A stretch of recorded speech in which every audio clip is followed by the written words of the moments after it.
Vamos a tratar este tema. La crisis económica es el elemento o será el elemento clave en las futuras elecciones. Repito, la crisis económica, señoras y señores, va a ser el elemento clave de discusión, no solamente entre los actores políticos partidistas, muchos de los cuales no manejan adecuadamente este tema. Muchos no manejan la parte económica, son todos una especie de politólogos, ¿no? Pero el conflicto que vamos a tener, la crisis económica en una dimensión impresionantemente peligrosa, al punto de que podríamos perder el formato monetario de la dolarización, como ustedes van a escuchar. Pero hay un artículo de la revista Plan B, a la cual ustedes pueden acceder en el internet y vale la pena que lo hagan, en donde la pregunta es ¿cuál será el costo político de la crisis?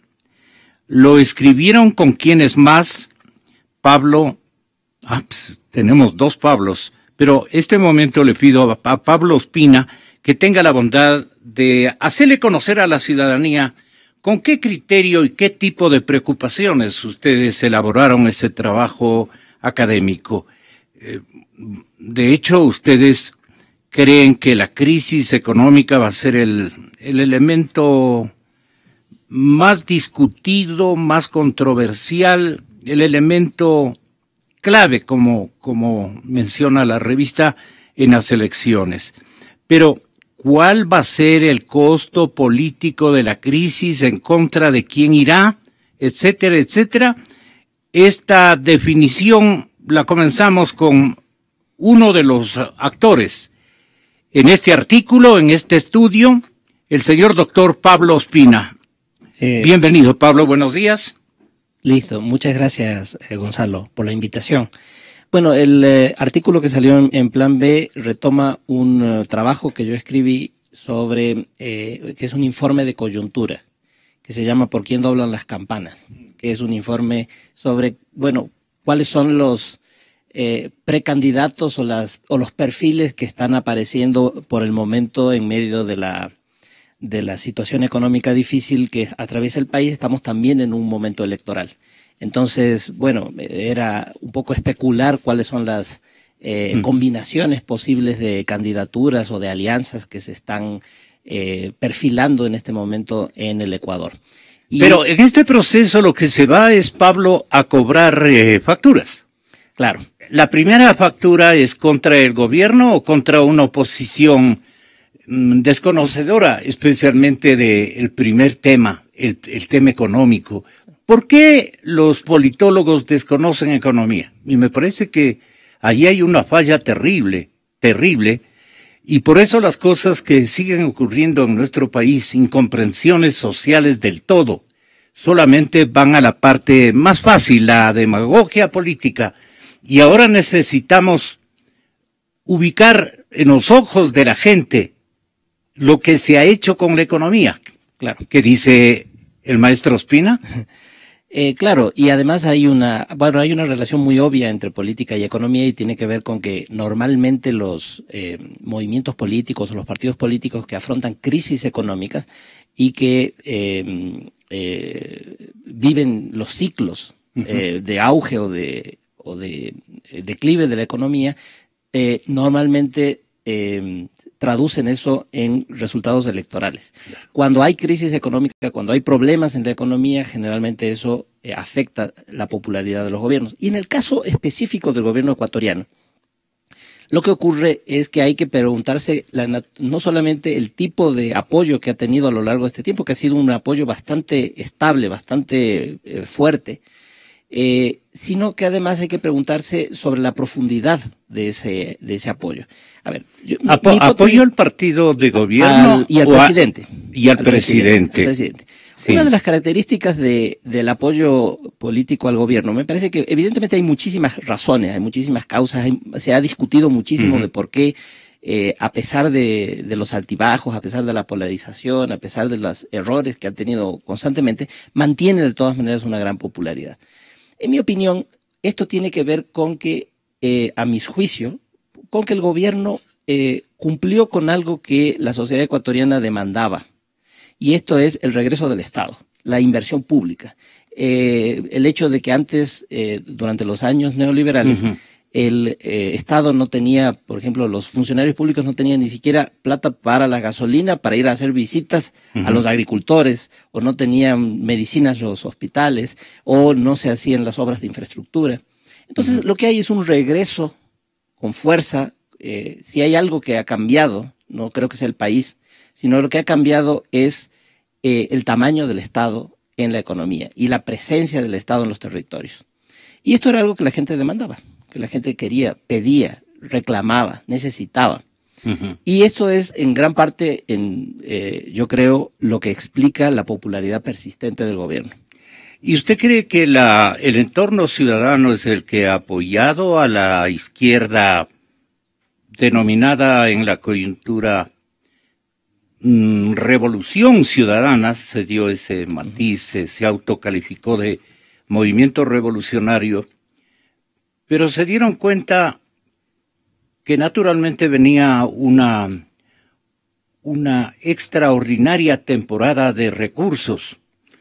Había un boom petrolero, el segundo que nos visita desde los años 70, con Rodríguez Lara y los militares que duraron exactamente un par de años menos que la Alianza País, casi digo que el doctor Ospina y sus compañeros. Pero en todo caso, estamos para ser plurales siempre, todo el mundo, y debemos tener siempre ese respeto. Pero ¿no cree que eso benefició, digamos, a este retorno que ahora ustedes lo asumen como que fue planificado previo y no hay tal? O sea, les vino la lotería y entonces ahí las cosas fueron para mejor, ¿no? Claro, mire, lo que yo creo es que la demagogia, el carisma, temas como... la demagogia de Correa, el carisma de Correa. La demagogia de Correa o de cualquier político. Claro. La demagogia, el buen discurso, la presencia, el carisma, digamos así, todas estas, la propaganda. Solamente funcionan cuando refuerzan algo que la gente ve en la práctica. Porque el problema es que a los políticos no se les cree nada. Si usted va y habla con cualquier persona de los sectores populares, los políticos no son personas en las cuales la gente confíe. Eso es generalizado en toda América Latina, no solamente en el Ecuador. Entonces, la única manera de que la propaganda o el discurso tenga efecto es que la gente lo refrende con algo que ve en su vida cotidiana. Y lo que ha visto la gente es que ha regresado el Estado, que hay muchos más servicios públicos donde antes no los había. Ahora, ¿cuál es el problema de ese factor decisivo, yo creo, de la popularidad del gobierno? Bueno, el problema es doble. Primero, porque afecta la capacidad del gobierno de mantener eso. En este momento la crisis económica le impide, ahora empiezan a deteriorarse los servicios, ahora empiezan a faltar los fondos para pagar a los funcionarios, ahora faltan los fondos para comprar las medicinas. La gente acude a los centros de salud y ya no puede. No es solamente que se pelee con organizaciones, con instituciones que tienen mucho prestigio, como Solca, como las universidades, como las Fuerzas Armadas. Al pelearse con ellos, efectivamente los desprestigia. El gobierno, con su prestigio, desprestigia a aquellos a los cuales ataca. Pero al mismo tiempo se desprestigia él mismo, porque las universidades son bien vistas, porque las Fuerzas Armadas son valoradas en el Ecuador, porque Solca es por lo menos en Quito, y bueno, y en realidad en varias otras ciudades del país, es una institución que ha prestado servicios importantes. Entonces, no es solamente por eso, sino por el hecho de que el problema económico lo está llevando a encarar conflictos que lo deterioran aún más su situación. Ahora, el problema no es solamente que se le acabó la plata y de eso dependía gran parte de su popularidad. Ahí vienen las tijeras, los recortes. Claro, no solo eso, sino que justamente le ha faltado le ha faltado ciudadanía a la revolución, digamos así. Pero le ha sobrado burocracia, ¿no? Claro, el problema es que, a diferencia de, por ejemplo, lo que pasa en Venezuela, en el Ecuador, el gobierno no ha logrado crear una identidad y una vinculación afectiva de sus electores con el proceso político, ni con sus liderazgos. No hay una identificación en un nivel de empoderamiento, de sentirse parte del proceso. Lo que ha hecho el gobierno es funcionar con una estructura tecnocrática que entrega cosas, que da cosas, pero que no entrega poder, no entrega capacidad de acción, no entrega autonomía a los sectores que lo apoyan. Por lo tanto, es un apoyo mucho menos profundo, mucho menos fuerte. A uno le llama la atención de que, por ejemplo, en Venezuela, con toda la crisis económica, que es mucho peor que la que hay acá, sin embargo, el gobierno haya tenido prácticamente la mitad de los votos. Significa que hay una profundidad, a pesar de las dificultades económicas, en el apoyo social, y eso tiene que ver con las características. Y en el protagonismo de la solidaridad entre las gentes. Todos los estudios en Venezuela muestran que hay un empoderamiento y una vinculación afectiva de los sectores así más no haya populares, dinero. así no haya dinero, con el gobierno y con la figura de Chávez. Vamos que es algo que no creo que existe acá. Gracias, doctor Ospina.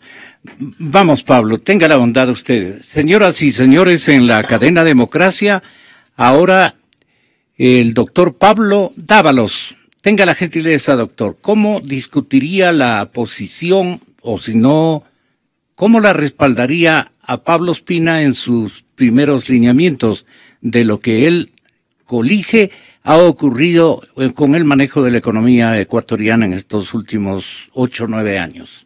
Gonzalo, buenos días. Un buen día, Pablo, un buen día, Santiago, y un buen día a todas las personas que nos escuchan. Efectivamente, Gonzalo, la crisis económica nos está llevando a... Nos alejamos de los micrófonos, si son tan amables, están hipersensibles, muy resentidos. Tenga la bondad. Como el gobierno. ¿Puede ser? Sí, le decía que la crisis económica está alterando el momento electoral. La crisis económica que no estaba prevista en el calendario, no estaba prevista en el escenario, no estaba prevista en la agenda electoral, este momento irrumpe con fuerza y cambia absolutamente todo el tinglado que se había montado, cambia los discursos, cambia el escenario, cambia las agendas, porque es curioso, estamos en una crisis muy fuerte, una crisis que afecta el modelo de liquidez de la economía. El gobierno dice, yo no tengo la culpa la tiene el precio del petróleo, pero claro, ahí le descubrimos al gobierno que nunca pensó en la posibilidad de que la crisis irrumpa con esa fuerza y que cambie totalmente el escenario. Pero lo que me sorprende, Gonzalo, es el hecho de que los candidatos políticos, los partidos políticos, tanto aquellos que apoyan al gobierno, son parte del gobierno, cuanto aquellos que forman parte de la oposición, este momento no han hecho de la crisis, si se quiere, parte de sus estrategias, no le han dicho al país, no le han dicho a la ciudadanía qué hacer con respecto de la crisis. Yo no he escuchado propuestas concretas, efectivas, factibles de los candidatos con respecto a la crisis. No he escuchado en los análisis tampoco de los politólogos la crisis como un elemento determinante, y eso se está viendo, pues los ecuatorianos en este momento están perdiendo empleo todos los días. Los ecuatorianos se ven con la incertidumbre de no tener ingresos y tratar de solventar las necesidades sin esos ingresos, y vemos cómo el gobierno cada vez gira posiciones totalmente neoliberales, totalmente conservadoras de derecha, con esta ley de optimización laboral, con una serie de iniciativas que realmente hace algunos años habrían causado asombro, ¿no? Entonces, tenemos un escenario de crisis económica muy fuerte y tenemos una espada de Damocles en la liquidez de la economía, es decir, en la dolarización, y esto se convierte en un tema tabú. Los políticos no hablan de la dolarización, los políticos dicen vamos a mantener la dolarización como si fuese la dolarización una cuestión de voluntad personal de los políticos, de los partidos, y la dolarización se sostiene con dólares y los políticos no traen dólares. Los dólares vienen vía exportaciones, vía inversión, vía remesas de migrantes, pero no por la buena o mala voluntad de los políticos, ¿no? Entonces me extraña mucho el hecho de que en una coyuntura tan grave, si se quiere, tan preocupante como la actual, no existan horizontes para el país a mediano y a largo plazo. Que nadie se plantee con seriedad, con responsabilidad. Para no decir horizontes, usted dice soluciones. Exactamente, a la crisis. Gonzalo. Tenemos una crisis de liquidez. Pero tampoco, la balanza de pagos se nos está cayendo. Tampoco el gobierno se ha lucido.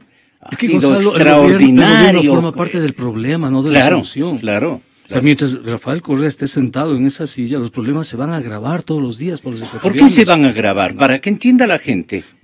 El hombre, en cambio, es un bien formado, aparentemente es un bien, ustedes dirán como académicos en la materia económica, que es súper bien formado. Él por lo menos así pondera, que es un gran economista.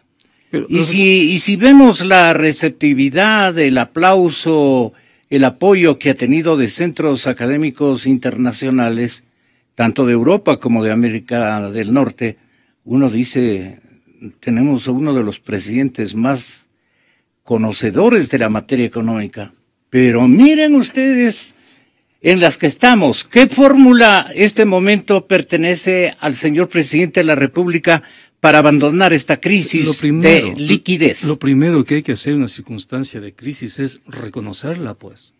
Si hay crisis, lo primero que uno tiene que hacer es decir, asumir el principio de realidad y reconocerla. Lo segundo es formar un acuerdo nacional para la crisis. Puede decir, ya, yo me equivoqué o no me equivoqué, yo hice bien las cosas, pero estamos en crisis. No, reunámonos, conversemos para ver cómo salimos de la crisis. Lo tercero es tomar medidas emergentes, urgentes para remediar la crisis. Es decir, no hacer como si no pasa nada. No hacer como si no hay ningún problema, yo estoy haciendo todo de acuerdo a lo previsto, la ciudadanía no se preocupe, pero conforme va diciendo eso, hay despidos en el sector público, hay moratorias de pagos para proveedores del sector público, las empresas empiezan a despedir gente, el desempleo empieza a expandirse en la sociedad, empieza a crecer la pobreza, el mismo Estado no cumple sus obligaciones con un montón de sectores. Entonces, por eso digo, el presidente forma parte del problema, no de la solución. Y el ciudadano de la calle lo siente cotidianamente. O sea, ya no es una cuestión de analistas económicos, no es una cuestión de partidos políticos, porque el ciudadano de la calle ya tiene incertidumbre con su empleo. No sabe si va a tener empleo el próximo mes, sea empleo público o privado. No, hay muchos ciudadanos que han perdido empleo en estos días. ¿No? Los niveles de ingresos de los trabajadores han disminuido, ¿no? Y lo menos que uno pensaría en esa circunstancia es un discurso que le diga, mira, puede ser que has perdido el empleo ahora, pero vamos a hacer esto para que tú lo recuperes en el futuro. Y eso no tenemos, Gonzalo. No lo está proponiendo la oposición.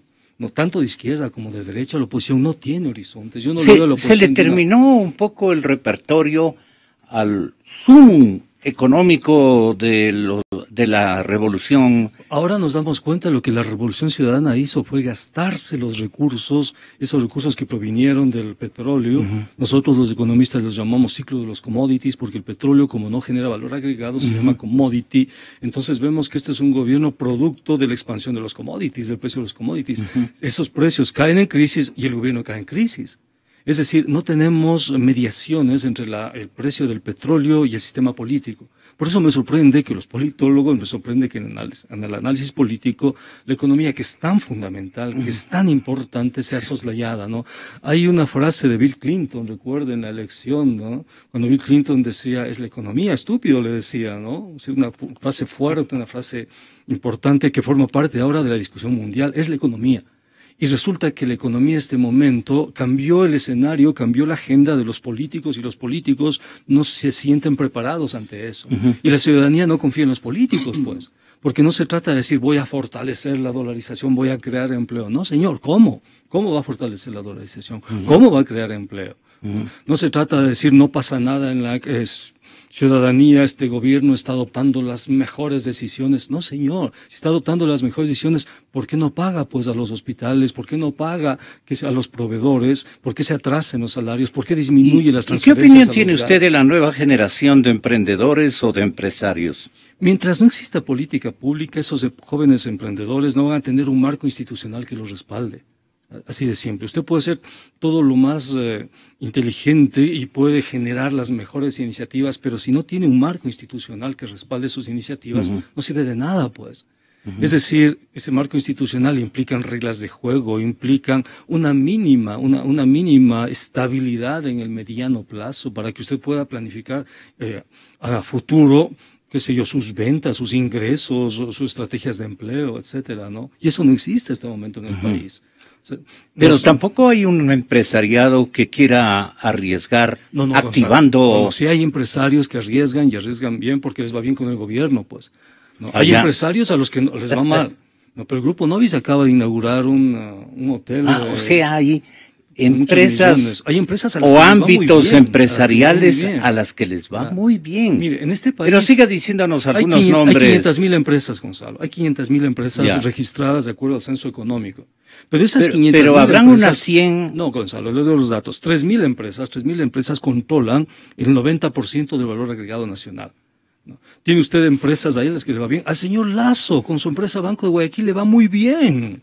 ¿No? Le va excelentemente bueno, bien. le estaba le da yendo... tan bien que apenas paga el 2% ese banco de impuesto a la renta, ¿no? Sobre sus ingresos globales, ¿no? A los señores Ray de los grupos Supermaxi, ¿no? Al señor Gerardo Ortiz, a la familia Esloíza Crespo, Hidalgo, Uribe Schwarzenegger, les ha ido bien a esos empresarios, ¿no? Es decir, este es un gobierno que actúa ¿Y qué en función de nexos tiene ciertos con el empresarios, gobierno? No tiene ningún nexo, salvo las personas que tienen residencia empresarial en Cuenca, por ejemplo. Nobis, ellos sí tienen desde hace rato Gonzalo, muchos nexos, pero digo, las cocinas de inducción. claro. Las cocinas de inducción estaban absolutamente vinculadas a los intereses del Grupo El Juri, ¿no? La importación de autos y la compra de autos para la policía. Eso lo dice usted. No, pero forma parte, es cuestión de revisar las cifras, Gonzalo, que están ahí, ¿no? Forma parte de la economía política. Hay grupos que se han beneficiado de este gobierno de una manera impresionante. Se ha incrementado la concentración de capital en estos últimos años de una forma impresionante, ¿no? El Grupo El Juri.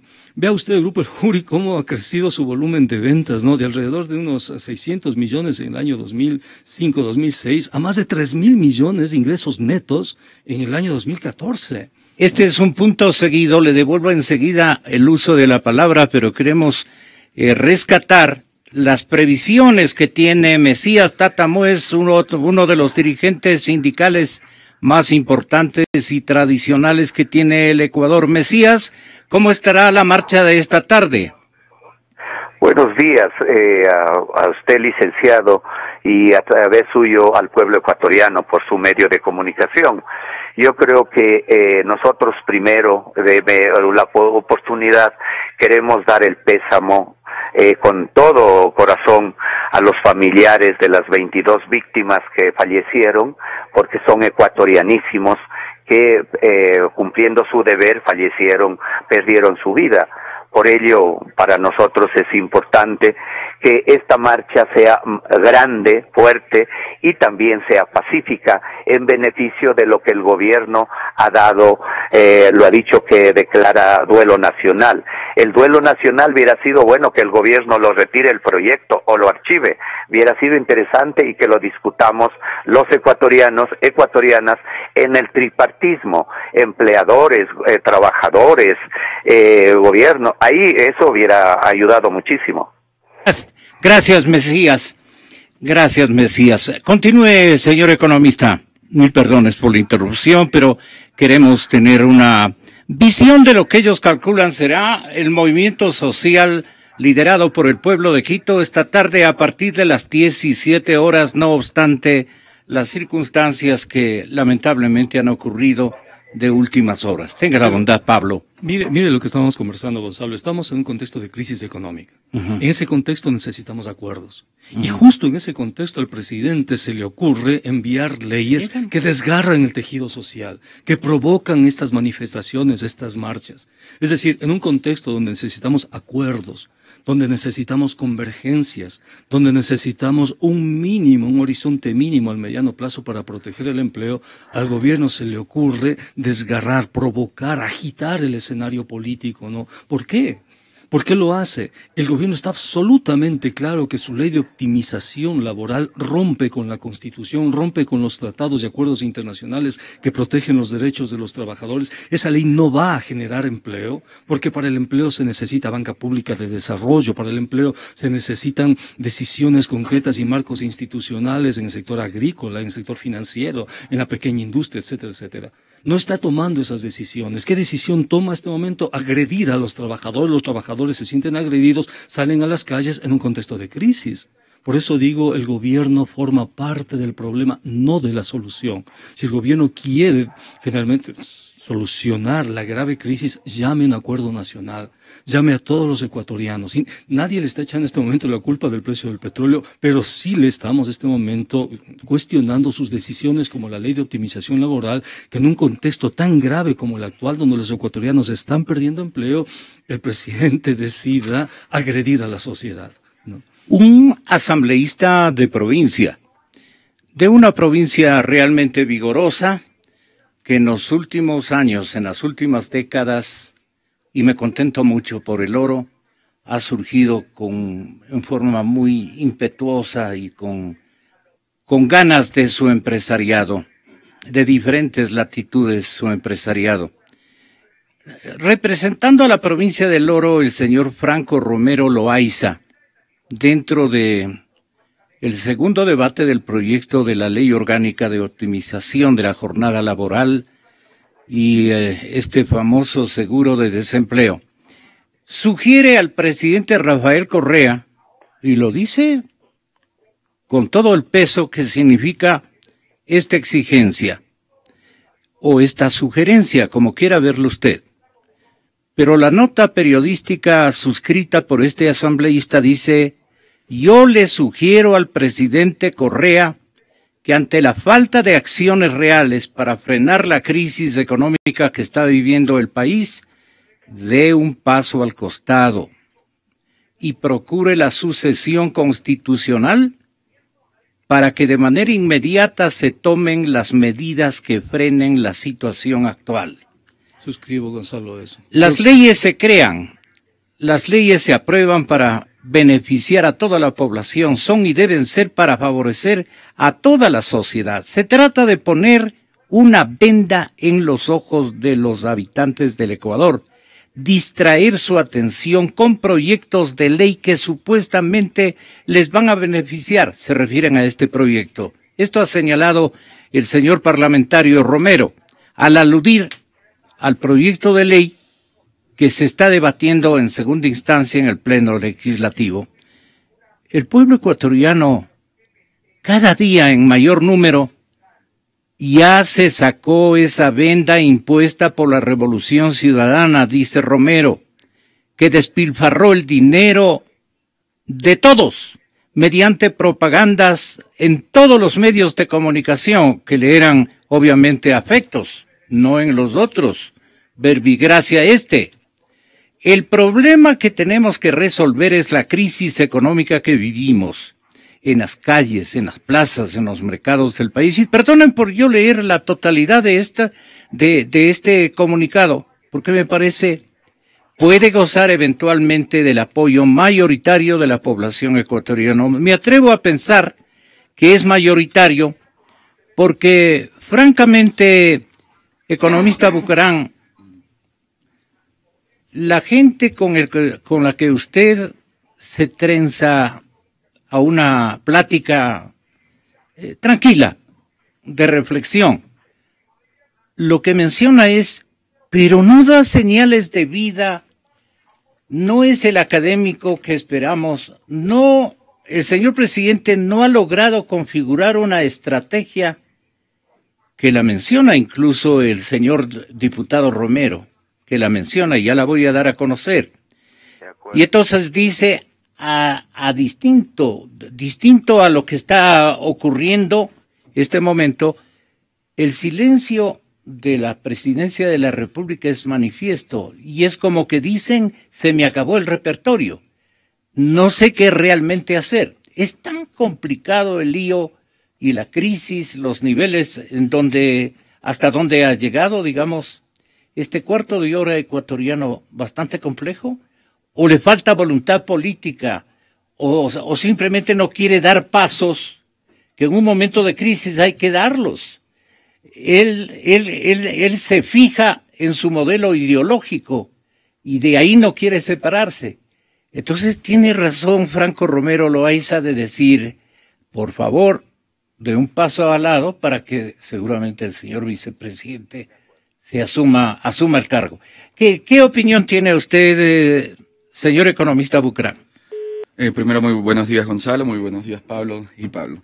Hay que enfatizar algo, y esto siempre lo he venido diciendo, el gobierno ecuatoriano no ha tenido una política económica, ha tenido una política enfocada en obtener votos o en lograr su objetivo, que es mantener un poder hegemónico y casi perpetuo, que es lo que siempre lo ha dicho y lo manifiestan sus seguidores de una forma explícita. ¿Por qué digo que no ha tenido una política económica? Porque una política económica debe buscar más que nada la estabilidad del sistema económico, el crecimiento de la economía, pero ese no ha sido el objetivo. El objetivo ha sido justamente, como lo dijo Pablo Ospina, satisfacer ese deseo de clientelismo de la población.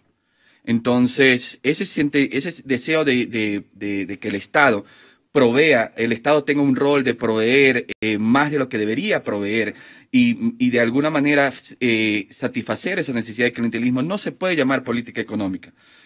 Una política económica buscaría el crecimiento de la economía hacia un largo plazo. De nuevo, siempre pongo el ejemplo de Bolivia.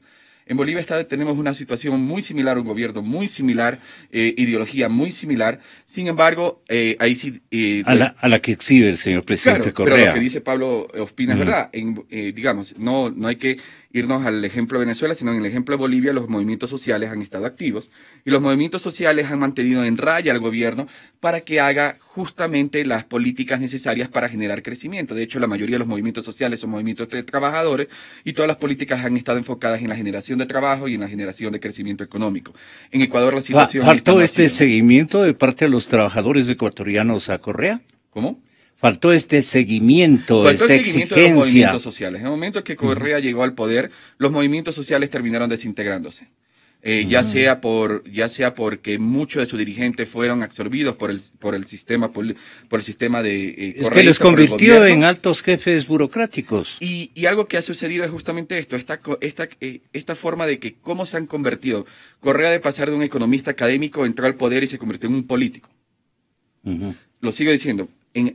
Desde el primer Él momento no era político, y usted tiene toda la razón. Desde el primer momento que dio un paso en Carondelet y que entró, ya se convirtió en un político, ya no en un economista.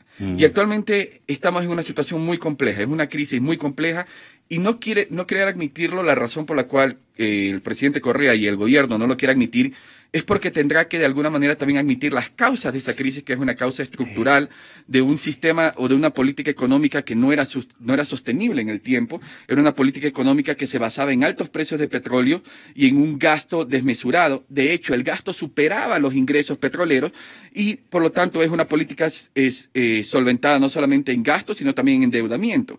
Entonces, dar el paso de admitir la crisis y luego decir por qué la crisis se dio, es admitir que durante 9 años el manejo económico ha sido desastroso, para decirlo menos.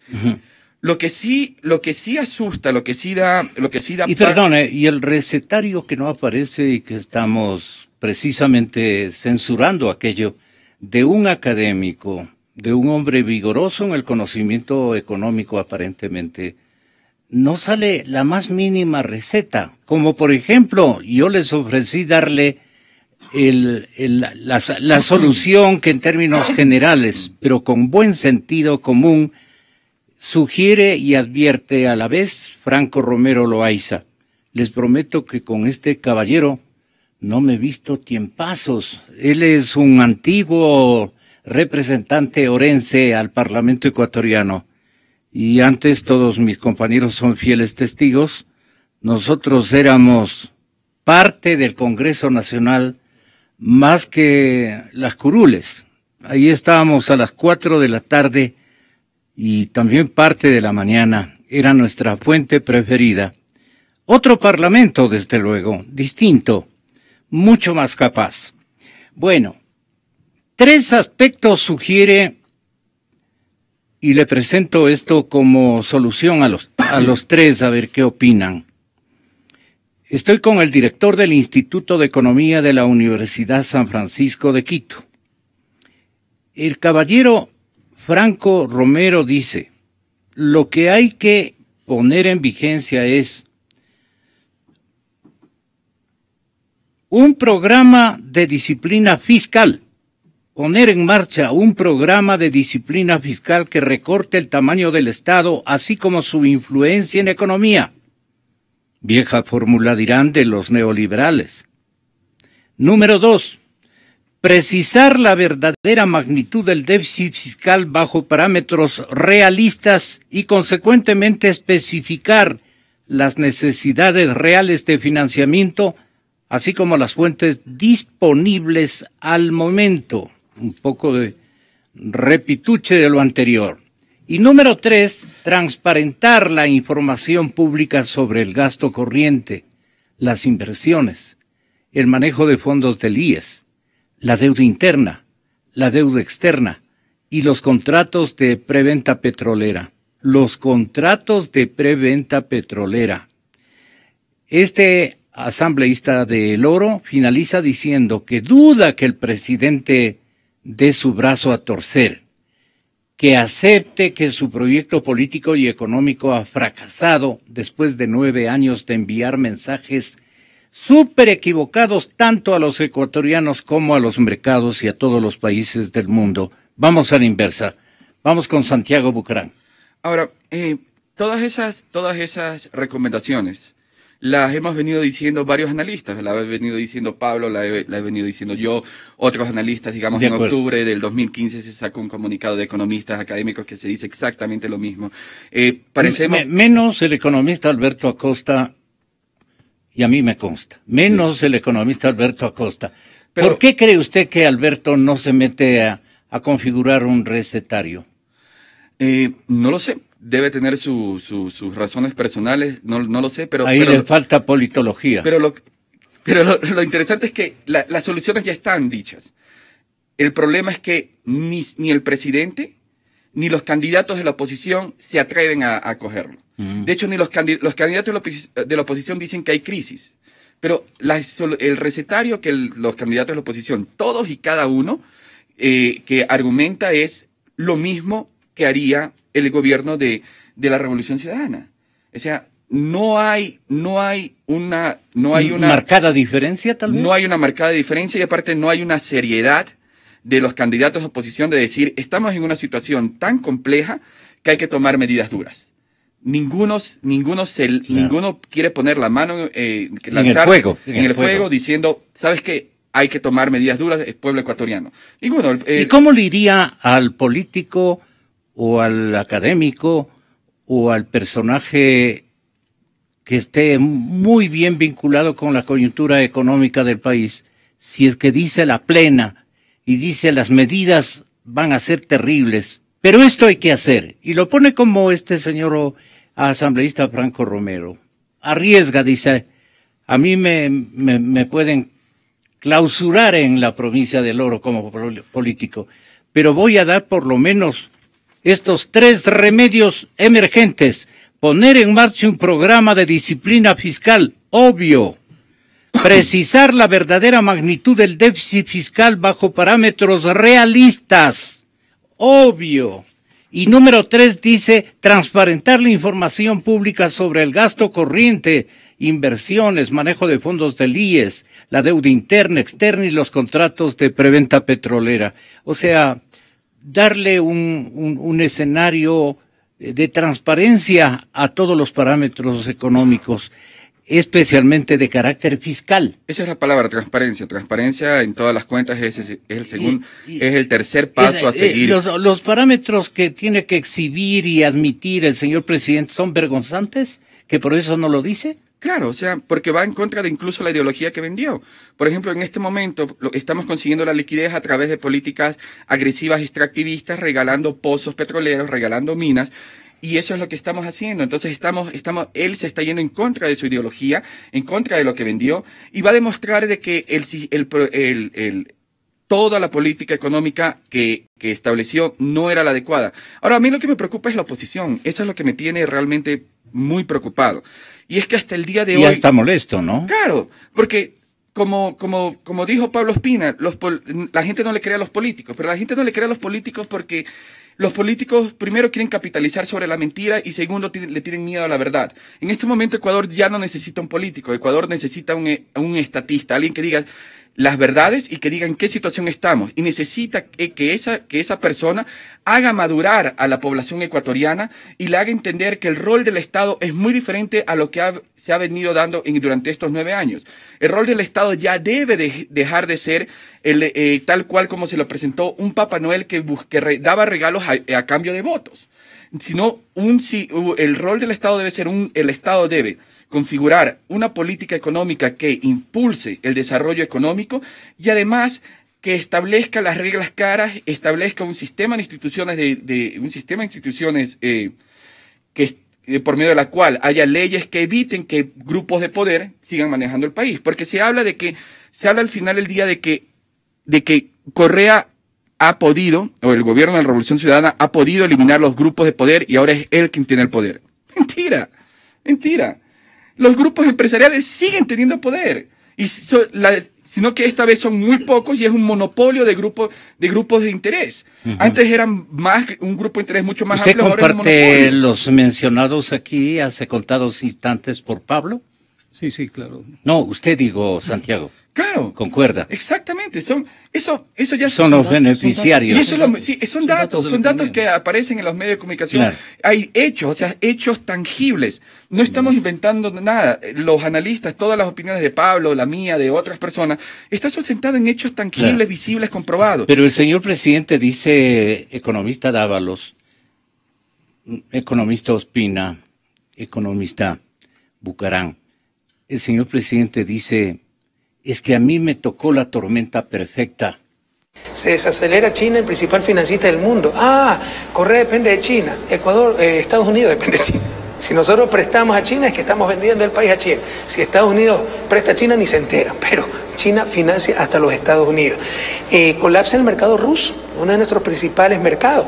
Los vecinos, en los últimos 18 meses, Colombia devaluó 83% el peso, y a nuestro vecino. Si ustedes revisan la historia de convertibilidad, sistema menos rígido que la dolarización, a nosotros nos ha pasado en un año lo que a ellos les pasó en 10, 12 años de vida de la dolarización. Y aquí seguimos. Entonces ha sido un año extremadamente duro, pero hemos enfrentado la tormenta perfecta. La nave de la patria, como siempre digo, sigue navegando, pero algunos esperan que pasemos la tormenta perfecta sin siquiera mojarnos. Eso es imposible, es pura demagogia. Que digan qué alternativas tienen, que atraer inversión extranjera. ¿Qué decretos hay que firmar para atraer la inversión extranjera? ¿Por qué no vino en todas las décadas de partidocracia? Todo es mentira, ya todo es pura palabrería. Lo hemos hecho muy bien, tal vez cuando mejor hemos demostrado nuestra capacidad de gobernar, de manejar la macroeconomía, ha sido en estos tiempos difíciles, pero hemos enfrentado condiciones durísimas. Insisto, la tormenta perfecta, esperar atravesarla sin siquiera mojarnos, es pura demagogia. Entonces tuvimos que atrasarnos un poco con proveedores, con gobiernos locales, dimos prioridad a los principales gastos, sueldos y salarios, jubilaciones, etcétera, ¿no? Y ahora nos estamos poniendo al día con esos atrasos. Ya de hecho lo empezamos a tomar, hemos recalculado el presupuesto, ya no a 35 horas de barril, sino a 25. Eso significará otros ajustes. Todos tenemos que abrocharnos el cinturón, siempre protegiendo a los más pobres, a la clase media, por ejemplo, universidades, gobiernos locales, etcétera, ¿no? Pero si esto continúa, habrá que ir aumentando las medidas y, por ejemplo, en principio se desmontaban las salvaguardias en julio, pero si tenemos un petróleo de $16, pues se podrían extender. Pues. Hay que ver cómo marcha el precio del petróleo y las exportaciones. Exa FM. ¿Cómo le parece a usted, economista Dávalos? En primer lugar, la concentración de la economía se mide, es un dato de la realidad. Nosotros utilizamos los índices Hirschfeld-Altman para ver la concentración. Y lo que le puedo decir es que los datos de concentración nos indican que en los últimos años ha aumentado ostensiblemente la concentración y la monopolización de la economía en todos los sectores. Pero admite que le ha tocado al presidente Correa la tormenta perfecta. Segundo, el presidente es decir, todo se le derrumbó. Respecto a todo el escenario mundial, no es culpa nuestra, dice el presidente, de la caída del precio del petróleo, no es culpa nuestra de la recesión mundial, etcétera. Pero no se trata de culpas. Lo que a mí me sorprende es la arrogancia de la palabra gubernamental que dice, pero no se preocupen, la nave del Estado está bien, nosotros la estamos conduciendo con absoluta certeza. Eso me preocupa, Gonzalo, esa arrogancia, porque si en este momento estamos reconociendo el hecho de que el escenario internacional, el precio del petróleo, que es tan importante para la economía, cae y estamos entrando en una crisis y tenemos un esquema monetario muy rígido, el esquema de dolarización, lo menos que se puede hacer en estas circunstancias es llamar a un acuerdo, a una convergencia nacional sobre la crisis. Es lo menos que se puede hacer, ¿no? Y eso no lo hace. Es decir, ¿qué hace el presidente? Desgarra el tejido social, provoca a la sociedad. Esta ley de optimización laboral, ¿no? Provoca a la sociedad y en este momento, el día de hoy, tenemos una marcha en un contexto donde no pudo haberse dado esa marcha, porque la ley que le envía no soluciona el problema. Mire, acaba de cerrar el Banco de Fomento. No tenemos banca pública de desarrollo en este momento. Se acabó. O sea, no hay, ¿no? Y se va a cerrar la CFN porque tampoco hay CFN, la ley la liquidó a la CFN. Se va a cerrar el Banco del Estado, el IES, etcétera. Pero con eso se cierran también las deudas exactamente, vencidas que tienen los partidarios medios altos de la Revolución Ciudadana. Exactamente, Gonzalo. Se quieren tragar todo eso. Exactamente. Se cierra y no sabemos qué pasó con todos los recursos que tenía, ¿no? Doctor Ospina, tiene usted la palabra. Bueno, yo lo que iba a decir es que la crisis económica no solamente determina la agenda política del gobierno porque está debilitado y porque ha perdido popularidad y porque entonces digamos, oscurece su futuro, sino que también determina la agenda de la oposición y determina la agenda de la discusión electoral. Entonces, el problema es que cuáles son las salidas a la crisis o cuál es la agenda o cuál es la propuesta contra la crisis. Eso hace que sea prácticamente imposible que la oposición llegue a un acuerdo, porque las oposiciones son muy diversas.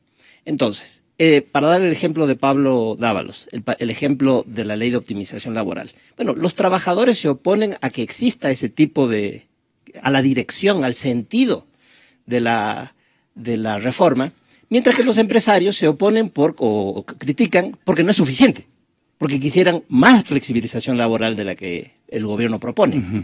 Entonces, se van a poder poner de acuerdo los empresarios y los trabajadores, las organizaciones de unos y de otros, en una agenda anticrisis. Eso es imposible. Eso es imposible. El problema es que hay, por ejemplo, Alberto Acosta ha planteado 10 propuestas distintas, Montecristi 10 propuestas concretas contra la crisis, ha propuesto... A nombre de Montecristi Vive ha planteado también un plan de gobierno.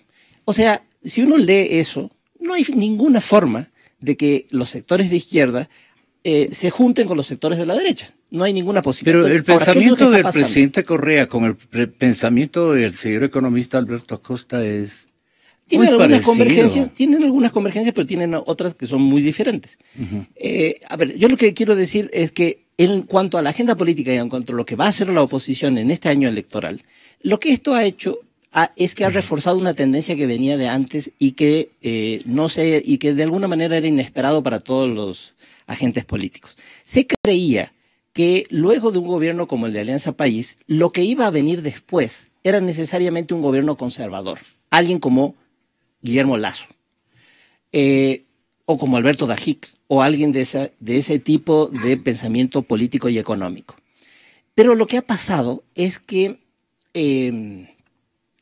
a partir de las elecciones locales del año 2014, y con el problema de la crisis, con el hecho de que hay propuestas muy polarizadas respecto a qué hacer con la crisis, se ha revalorizado todo un sector político que parecía muerto, que es el centro izquierda. Exactamente. Que es el centro izquierda. Y el centro izquierda aparece como una alternativa porque se empieza a desgajar también el propio correísmo. Uh-huh.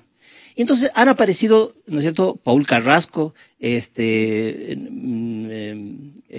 Ramiro González. Hasta los hermanos Larrea. Los hermanos Larrea y el propio Lenín Moreno.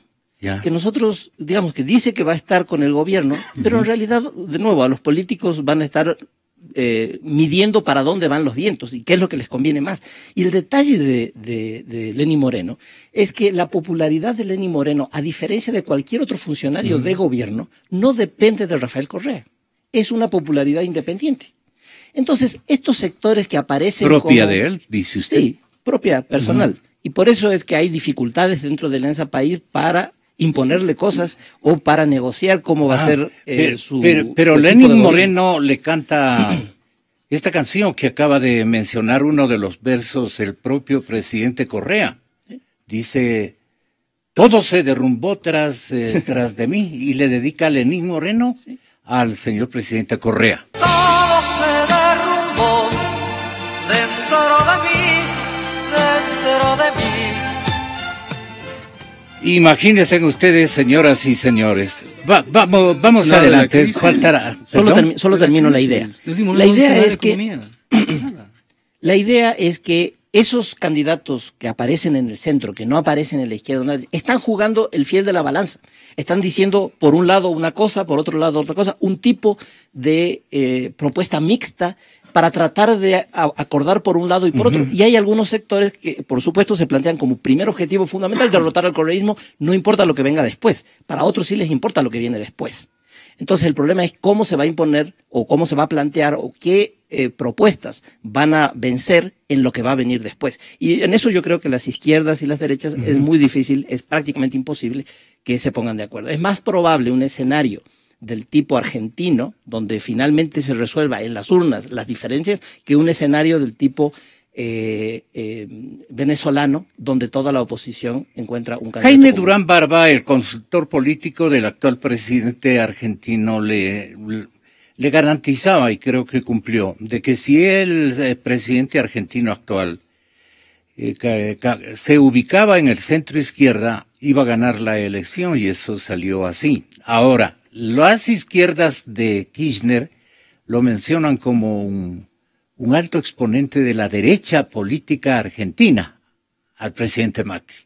Entonces, eso estaría por verse también. ¿Quién es la figura de centro izquierda que está buscando afanosamente el expresidente Borja? Y termino con esto. Y hay varios otros, se ha mencionado a Paco Moncayo, hay muchas otras posibilidades, pero hay también otra posibilidad adicional, y es que aparezca otro outsider. Y que aparezca un presentador de televisión, una presentadora de televisión, un humorista, un deportista. O sea, el problema es que la descomposición del régimen político continúa. Y la gente, como no cree en los políticos, puede creer en esto. O sea, puede ocurrir algo así también que patee el tablero de las previsiones electorales. Belleza, dice Santiago. No, o sea, me parece, justamente la conclusión final demuestra de que, y bajo sus estudios, de esa falta de madurez política que tiene el electorado ecuatoriano. Y el electorado ecuatoriano debe, de alguna manera, el pueblo ecuatoriano debe asumir la responsabilidad, porque este es un crimen que no se lo cometió sin cómplices. Sin autorización social. Exactamente, hubieron 16 millones de cómplices y ahora estamos pagando los platos rotos. Correcto. Algo que es importante y que es necesario es que correcto. Quizás la derecha y la izquierda no puedan llegar a acuerdos en temas de políticas o cómo llevar la economía, pero sí hay dos temas importantes que sí se puede llegar inmediatamente el día de hoy a un acuerdo. Que todos lleguen a la conclusión de que sí hay crisis, y segundo, que todos pidan transparencia. No creo que a alguien de extrema izquierda o de extrema derecha no le interese de que se dé justamente la transparencia que está pidiendo el legislador. Esa transparencia mínima necesaria que en estos momentos se requiere para poder dar los siguientes pasos. Porque si uno no sabe dónde está, ¿cómo se puede dar los siguientes pasos para ir a donde queremos ir?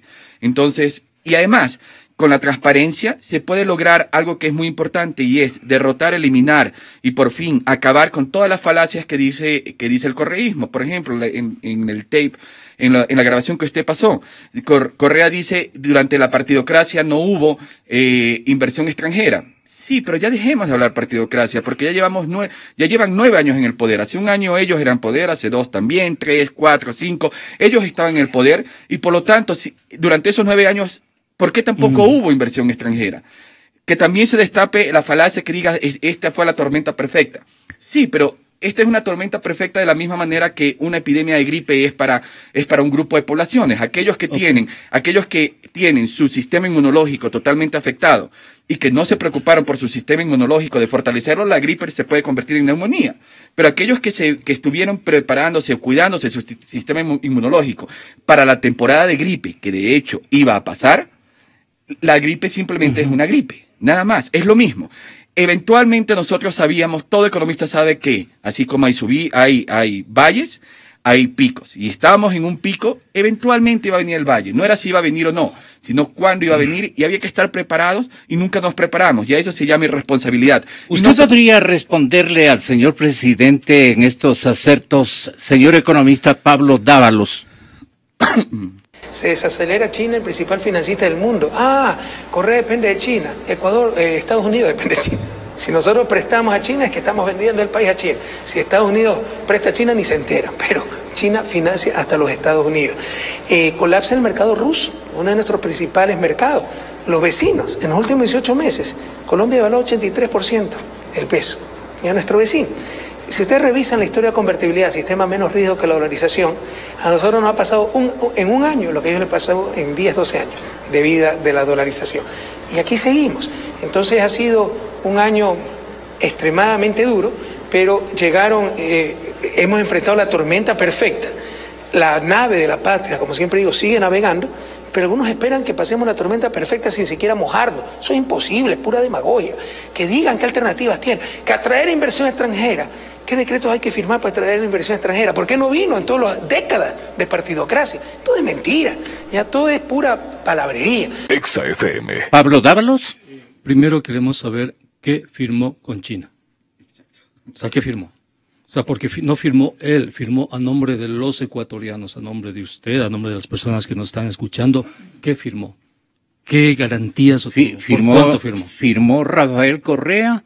¿Qué firmó? ¿O firmó Jorge Glass? Que firmó el gobierno de la Revolución Ciudadana, cuyo presidente es Rafael Correa. ¿Qué firmó ese gobierno con los chinos? Primero.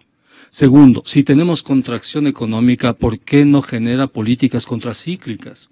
Si tenemos disminución de la demanda, ¿por qué no incentiva la demanda? Una idea podría ser la disminución del IVA, por ejemplo. ¿Por qué rompe la banca pública de desarrollo en un contexto donde más se necesita banca pública? No hay líneas de crédito para los pequeños y medianos productores. La banca acaba de cerrar las líneas de crédito para proteger la dolarización, ¿no? Puede ser que esté bien, puede ser que esté mal, pero en todo caso hay falta de liquidez en la economía.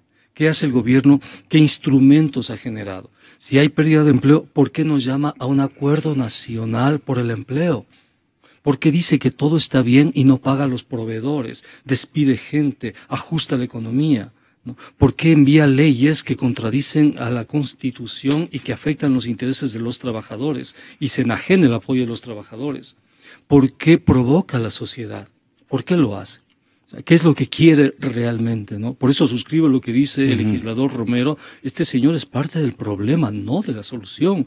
Este señor tiene que dar un paso al costado. Cada día que este señor sigue en el poder, los problemas se van a agravar, ¿no? Y esos problemas los paga el ciudadano de la calle, ¿no? Los paga con empleo, los paga con pobreza, los pagan los empresarios con recesión. O sea, no es una cuestión de un análisis económico, es una cuestión que los ciudadanos lo viven cotidianamente. Este proyecto político finalmente fracasó, es absolutamente real, pero la sociedad necesita alternativas de este momento. Y las alternativas ya no pasan por la Revolución Ciudadana, no pasan por Lenín Moreno, mucho peor todavía. Pasan por un ejercicio responsable de decir qué hacer, cómo hacer, y con democracia, con transparencia, con diálogo, con consenso. Se puede hacer eso. Pablo Ospina dice que no se puede hacer. Yo creo que sí se puede hacer. Si se plantea una convergencia entre tirios y troyanos, por ejemplo, sobre la transparencia, todos vamos a suscribir la necesidad de transparencia. Si se escribe una convergencia sobre la necesidad de reinstitucionalizar el país, izquierda y derecha van a estar de acuerdo en reinstitucionalizar el país, pues, en un mínimo marco institucional. Si se escribe una propuesta sobre un plan de empleo, izquierda y derecha van a estar de acuerdo en eso, ¿no? O sobre una necesidad de estabilizar la economía. Se pueden lograr puntos de convergencia, pero para lograr esos puntos de convergencia hay que conversar, pues no hay que provocar, no hay que agredir, no hay que romper a la sociedad como lo está haciendo el gobierno.